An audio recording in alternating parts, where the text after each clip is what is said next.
నమస్కారం. స్వయం ఉపాధి కార్యక్రమానికి స్వాగతం. ఈరోజు మనతో పాటు ప్రముఖ పారిశ్రామికవేత్త, కోవై డైరెక్టర్ శ్రీమతి సౌదామిని గారు మనతో ఉన్నారు. మరి స్వయం ఉపాధికి సంబంధించి వారేం తెలియజేస్తారో అడిగి తెలుసుకుందాం. నమస్కారం సౌదామిని గారు. నమస్తే శ్రీలక్ష్మి. ఎలా ఉన్నారు? ఫైన్, థ్యాంక్ యూ మా.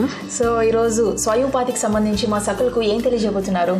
ఈరోజు నేను డైయింగ్ యూనిట్ గురించి మాట్లాడదాం అనుకుంటున్నాను. Okay, dyeing unit. So textile కి సంబంధించింది. సో ఈ డైయింగ్ యూనిట్ అంటే చాలా మందికి డౌట్ ఉంటుంది. అంటే మనం చూస్తుంటాం శారీస్ డైయింగ్ అని, దుపటాస్ డైయింగ్, సో చాలా రకాల డైయింగ్స్ అనేవి మనం చూస్తున్నాం. Yawns dyeing. సో ఏంటి అసలు దీని గురించి క్లుప్తంగా చెప్పాలి అంటే అసలు ఏం చెప్తారు? యాక్చువల్లీ డైయింగ్ ఇప్పుడు ఇండస్ట్రియలైజ్డ్, కమర్షియలైజ్డ్ అయింది. సో దాంట్లో ఎక్కువగా ఏంటంటే మునుపు ఎవరికి వాళ్ళకి కావాల్సినంత వాళ్ళు డై చేసుకొని, ప్రింట్ చేసుకొని, కలర్ చేసుకునే వాళ్ళు అనమాట. ఇప్పుడు ఈవెన్ చేనేతలో కూడా వాళ్ళకి కావాల్సిన కలరింగ్ వాళ్ళు చేస్తూ ఉండేవాళ్ళు, యాన్ కానీ పట్టుది కానీ అదంతా. అయితే ఇప్పుడు ఏంటంటే అదొక యూనిట్ లాగా కమర్షియల్గా చేయడానికి దాని గురించి చెప్పాలని అనుకుంటున్నాను.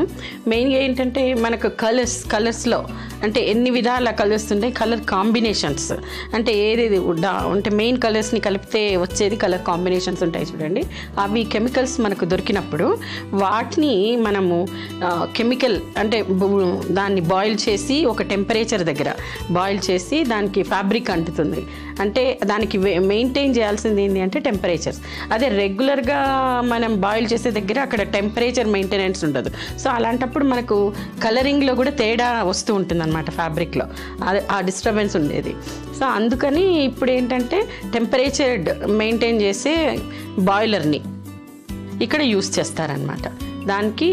దాంట్లో మనకు కావాల్సిన కలర్స్ వేసుకొని మనకు యాన్లో కానీ, ఫైబర్లో కానీ, ఫ్యాబ్రిక్లో కానీ ఈ మూడిట్లో కూడా ఎక్కువగా వాడుతూ ఉంటారు, దాన్ని సప్లై చేస్తూ ఉంటారు. సో సౌదామిని గారు, సో ఇది పెట్టాలి అంటే మినిమం విద్యార్హత ఏంటి, అలాగే ఇప్పుడు దీని ట్రైనింగ్ అంతా కూడా ఎక్కడిస్తారు అండ్ దీని ఛార్జెస్ ఎలా ఉంటాయంటారు?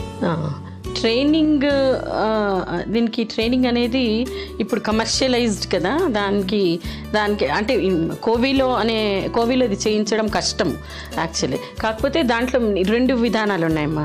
నువ్వు బిజినెస్ పెట్టుకోవాలనుకుంటే నీకు అసలు బిజినెస్ ఏంటో తెలియాలి. సో దాంట్లో మెయిన్గా ఈడిపి ఎంటర్‌ప్రెన్యూరియల్ డెవలప్మెంట్ ప్రోగ్రామ్ అని ఒక ప్రోగ్రామ్ ఉంటుంది. సో దానివల్ల నువ్వు బిజినెస్ ఎలా పెట్టుకోగలుగుతావు, ఇప్పటి ప్రజెంట్ సినారియో ఏంటి, బేసిక్స్ అనేది తెలుస్తుంది. సో అసలు నువ్వు కేపబులా ఆ బిజినెస్ పెట్టుకోవడానికి వీలవుతుందా, సో ఇవన్నీ మన లోన్స్ ఎక్కడ దొరుకుతాయి, ఇవన్నీ కూడా మనకు ఆ ఈడిపిలో వస్తుంది. సో మార్కెటింగ్ ఎలా చేసుకోవాలి, మన టైమింగ్స్ ఎలా, టైం అనేది ఇక్కడ ఎంత ఇంపార్టెంట్ రోల్ ప్లే చేస్తుంది, ఇవన్నీ కూడా ఈడిపిలో మనకు చెప్తారు. సో కాబట్టి అది బిజినెస్ పెట్టాలనుకున్న వాళ్ళకి ఎవరికైనా కూడా ఈడిపి చేయడం అనేది very important. So that is first ఇది విషయము. సెకండ్ థింగ్ ఏంటంటే ఫ్యాబ్రిక్ గురించి, అంటే కలర్ డైయింగ్ గురించి. సో డైయింగ్ అనేది కమర్షియల్ కాబట్టి ఇప్పుడు కోవిలో చెప్పలేకపోయినా కానీ ఆ కాన్సెప్ట్ చెప్తారు. దాన్ని మనం ఎక్కడైతే ఈ ఇండస్ట్రీ మనం ఇది చేస్తున్నారో ఆల్రెడీ, సో గవర్నమెంట్ తోటి మనం హెల్ప్ తీసుకొని ఆ గవర్నమెంట్ కానీ ప్రైవేట్ కానీ ఎక్కడున్నాయో అప్పటి నెక్స్ట్ స్టేజ్లో అక్కడ తీసుకెళ్ళి చూపెడతారు. ఓకే, అది ప్రాక్టికల్గా చూపెడతారు. సో అది దానికి మామూలుగా ఇలా జరుగుతూ ఉంటుంది. సో మిగతా చిన్నవని అయితే అన్ని కోవిలో హ్యాండ్ మేడ్ అట్లాంటివన్నీ చెప్తారు, హ్యాండ్ మేడ్ డైయింగ్ చెప్తారు, కానీ కమర్షియల్ డైయింగ్ గురించి మాట్లాడుతున్నాం కదా ఇక్కడ. సో కాబట్టి మనం అది ఆల్రెడీ చేస్తున్న యూనిట్ చూపెడతారు అనమాట. సో సౌదామిని గారు, మరి దీనికి కావాల్సిన రా మెటీరియల్ కావచ్చు, మిషనరీ కావచ్చు, ఎక్కడి నుంచి సప్లై చేసుకోవచ్చు అంటారు? దీనికి మిషనరీ మెయిన్గా bleaching machinery, hydraulic lift, crane, dryer, ఇవన్నీ కూడా అవసరం ఉంటుంది. సో ఇలాంటివన్నీ కూడా మనకు లూధియానా, పంజాబ్లో దొరుకుతాయి. రా మెటీరియల్ అంతా బాంబే కూడా దొరికిపోతుందమ్మా. సో ఈ ఈడిపి ప్రాసెస్ అయిపోయాక వీళ్ళు సొంతంగా పెట్టుకోవాలి అనుకుంటే కనుక దీనికి ఎంత పెట్టుబడి పెట్టాల్సి వస్తుంది, అలాగే దీనికి కావాల్సిన ప్లేస్ ఎంత ఉండాలంటారు? పెట్టుబడి ఇప్పుడు మనకి దాదాపు 1 crore వరకు అవుతుందమ్మా. ఎందుకు అంటే దీంట్లో ఎక్కువగా మిషనరీ రోలే ఎక్కువ ఉంది. మిషన్స్ని మనం ఇంపోర్ట్ చేసుకోవాల్సి వస్తుంది కనుక దానికి ఎక్కువగా పెట్టుబడి అవుతుంది. మిగతా అంతా మామూలే, మిగతా అన్ని కూడా.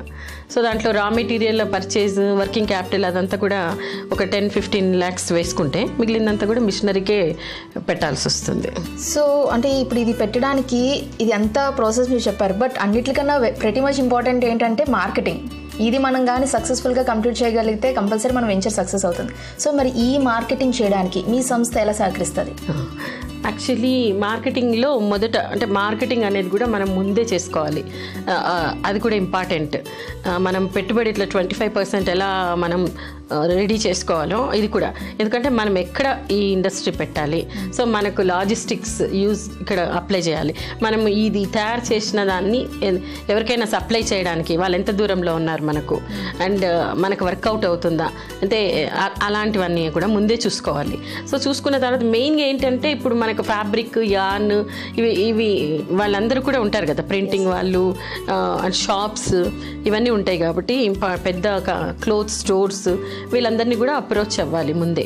అయ్యి కొంచెం మనము ఈ లోన్ తీసుకున్నప్పటికే అడుగుతారు కూడా, మీరు ఏమేమి మార్కెటింగ్ ఎవరిని కలిశారు, మీరు ఎవరైనా మీకు ఇస్తారా, ఆర్డర్ ఇవ్వగలుగుతారా మీ ప్రోడక్ట్కి అని. అది ఒక దీంట్లో ఉంది అనమాట, లోన్ దీంట్లోనే. సో అందుకని మార్కెటింగ్ ఇవన్నీ కూడా మనం చేయాలి. అలాంటప్పుడు ఇలా ఎవరైనా కలవాలి అనుకున్నప్పుడు, నేను ఇది పెడుతున్నాను అని అనుకున్నప్పుడు కోవి తప్పకుండా హెల్ప్ చేస్తుందండి. చాలాసార్లు మేము వెళ్ళి కలిసాము, మా మెంబర్ తరపున కలిసి ఈ ప్రోడక్ట్ని మీరు పెట్టుకోండి అని చాలాసార్లు చేయడానికి అవుతుంది. That is first beginning place.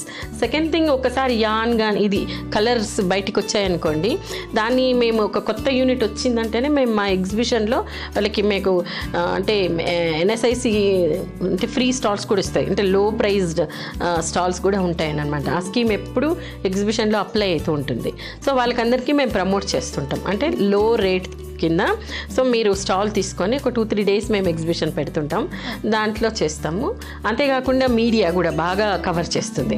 So కోవి అంటే ప్రమోషన్ ఎక్కువగా ఉమెన్కి చేస్తుంటుందని మీడియా కూడా కవర్ చేస్తుంది, ఎక్స్పోజ్ చేస్తాము.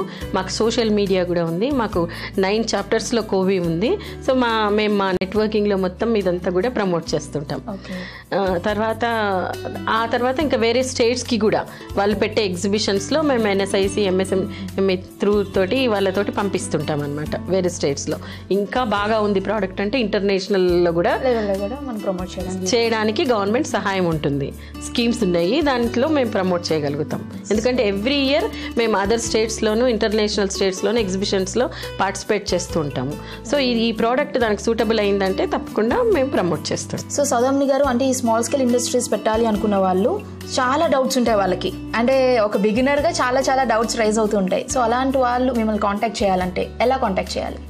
మాది డైరెక్ట్ లైన్ 8897777766 ఉంది. మీరు వర్కింగ్ అవర్స్లో ఈ నెంబర్కి కాల్ చేసి మీ నేమ్ రిజిస్టర్ చేసుకోవచ్చు, ఈడీపీకి కానీ మీకు ఏమైనా డౌట్స్ ఉంటే కానీ. తర్వాత మా ఆఫీసు బేగంపేట్ ప్యాంటలూన్స్ అడ్జసెంట్ లేన్లో ఉంది. మా వర్కింగ్ అవర్స్ 10 to 5, 10 to 6 వరకు ఉంటారు. మా covi.com మా వెబ్సైట్, ఫేస్బుక్లో కూడా మేము ఉంటాము, మీరు ఇవన్నీ కూడా చెక్ చేయొచ్చు. సో సౌదామిని గారు, స్వయం ఉపాధికి సంబంధించి మా సకులకు మీరు చాలా విషయాలు తెలియజేశారండి, ధన్యవాదాలు. నమస్తే.